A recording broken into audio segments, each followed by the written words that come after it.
March 8 పవిత్రమైన పర్వదినం శివరాత్రి. అదే రోజు మహిళా దినోత్సవం కావటం కూడా విశేషం. ఈ రోజున మహిళా దినోత్సవ సందర్భంగా ప్రతిభ కలిగిన మహిళలను గౌరవించి సత్కరించడం అనేది ప్రభుత్వము, రాష్ట్ర కేంద్ర ప్రభుత్వాలు అధికారికంగా నిర్వహిస్తారు. దాంట్లో భాగంగా ప్రధానమంత్రి మోదీకి ఒక చక్కటి ఆలోచన వచ్చింది. ఇన్ఫోసిస్ వ్యవస్థాపక వ్యక్తి, ఆయన భార్య సుధామూర్తి. ఆ సుధామూర్తి భర్తకు చేదోడు వాదోడుగా ఉంటూ ఇన్ఫోసిస్ నారాయణమూర్తికి అనుక్షణము సహాయపడుతూ ఆయన యొక్క ప్రగతికి కారకురాలు సుధామూర్తి. ఏ పురుషుడైనా విజయం సాధించాలంటే ఒక స్త్రీ వెనుకుండి నడిపిస్తుందనే సామెత మన పెద్దలు చెప్తూనే ఉంటారు. అటువంటి సుధామూర్తికి ఒక విశిష్టమైన స్థానాన్ని చట్టసభల్లో కల్పించాలని మోదీ గారికి ఆలోచన రావటమే బ్రహ్మాండం. సుధామూర్తిని రాజ్యసభకు నామినేట్ చేసి రాష్ట్రపతి ఇప్పటికే ఉత్తర్వులు జారీ చేశారు. ఆమె రాజ్యసభ ప్రకటించినందుకు ఆనందిస్తూ, నేను ఒక ప్రభుత్వ ఉద్యోగిలా పనిచేస్తాను, ఇదేదో దీన్ని ఒక గౌరవం కోసం కాకుండా దేశ ప్రజల యొక్క సమస్యలను రాజ్యసభలో ప్రతిబింబించే విధంగా నేను నా యొక్క కర్తవ్యాన్ని నిర్వర్తించుకుంటాను అని చెప్పారు. సుధామూర్తి కంప్యూటర్ రంగంలో ఇన్ఫోసిస్లో వచ్చిన ఆదాయాన్ని సామాజిక స్పృహ కల్పించడానికి అనేక సేవా కార్యక్రమాలు నిర్వహించారు. స్కూళ్లలో గ్రంథాలయాల కల్పన, స్కూళ్లలో క్లాస్ రూములు డిజిటలీకరణ, స్కూలు పిల్లలకు ప్రతి స్కూల్లో కూడా కంప్యూటర్ ల్యాబ్, కంప్యూటర్ శిక్షణ, గ్రామీణాభివృద్ధి, మహిళలను చైతన్యపరిచి వాళ్ళ కాళ్ళపై వాళ్ళు నిలబడేలా చేయటం, ఇలాంటి బహుముఖ ప్రజ్ఞాశాలి సుధామూర్తి. ఒక విశేషం ఏంటంటే, సుధామూర్తి అల్లుడు బ్రిటన్ రాజ్యానికి ప్రధానమంత్రి. ఆయన పేరు రిషి సునాక్. ఆ విధంగా సుధామూర్తి భారత పార్లమెంట్లో రాజ్యసభలో ఉంటే, ఆయన కుమార్తెని వివాహం ఆడిన ప్రవాస భారతీయుడు, బ్రిటన్లో స్థిరపడిన రిషి సునాక్ రవి అస్తమించని బ్రిటిష్ సామ్రాజ్యానికి అధినేతగా ఉండటం అనేది విశేషం. ప్రధానమంత్రి గారి ఆలోచన ఎప్పుడు కూడా దూరదృష్టితో చేస్తారు.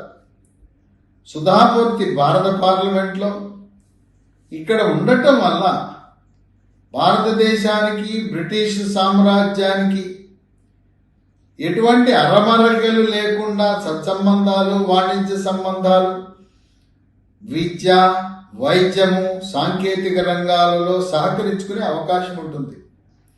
గతంలో సుధామూర్తి చేసిన విశిష్టమైన సేవలను గుర్తించి భారత ప్రభుత్వం పద్మశ్రీ ఇచ్చింది. ప్రధానమంత్రి మోదీ 2023 సంవత్సరం, గత సంవత్సరంలో సుధామూర్తికి పద్మభూషణ్ అవార్డు కూడా, అత్యున్నత అవార్డు ఇవ్వటం జరిగింది. ఆ విధంగా మహిళా దినోత్సవం రోజు ఒక ఆదర్శవంతమైన మహిళ సుధామూర్తి, ఆమెని గౌరవించడం అనేది అది మోడీకి ఒక వ్యూహంగా, రాజకీయంగా, అంతర్జాతీయ స్థాయిలో దేశాల మధ్య సత్సంబంధాలు నెలకొనడానికి కూడా ఉపయోగపడుతుంది.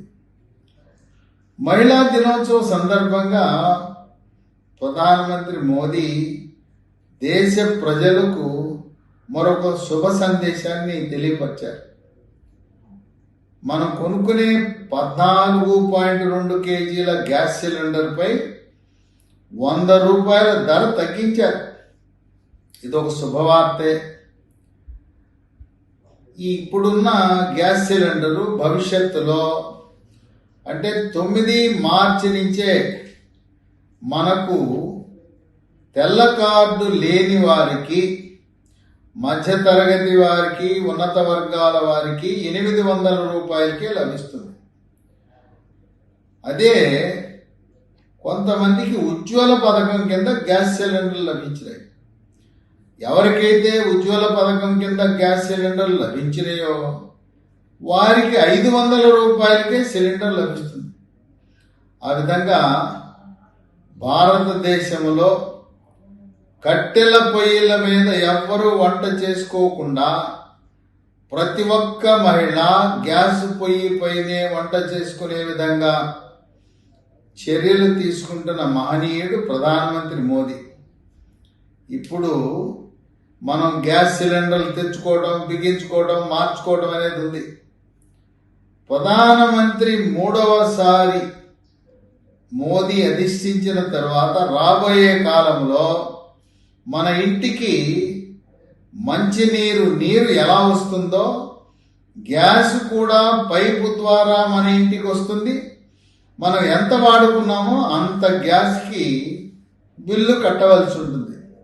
ఇప్పటికే అమెరికా, పాశ్చాత్య దేశాలలో, అభివృద్ధి చెందిన దేశాలలో పైపుల ద్వారా గ్యాస్ను సరఫరా చేస్తున్నారు.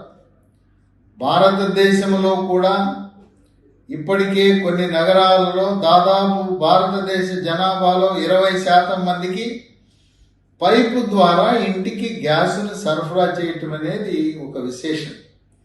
ఆ విధంగా సుధామూర్తికి రాజ్యసభ సీటు, గ్యాస్ సిలిండర్ ధర 100 రూపాయలు తగ్గించి మహిళా దినోత్సవ సందర్భంగా ప్రధానమంత్రి మోదీ భారతదేశం నుండే మహిళలకు ఒక శుభ సందేశాన్ని ఇవ్వటం జరిగింది.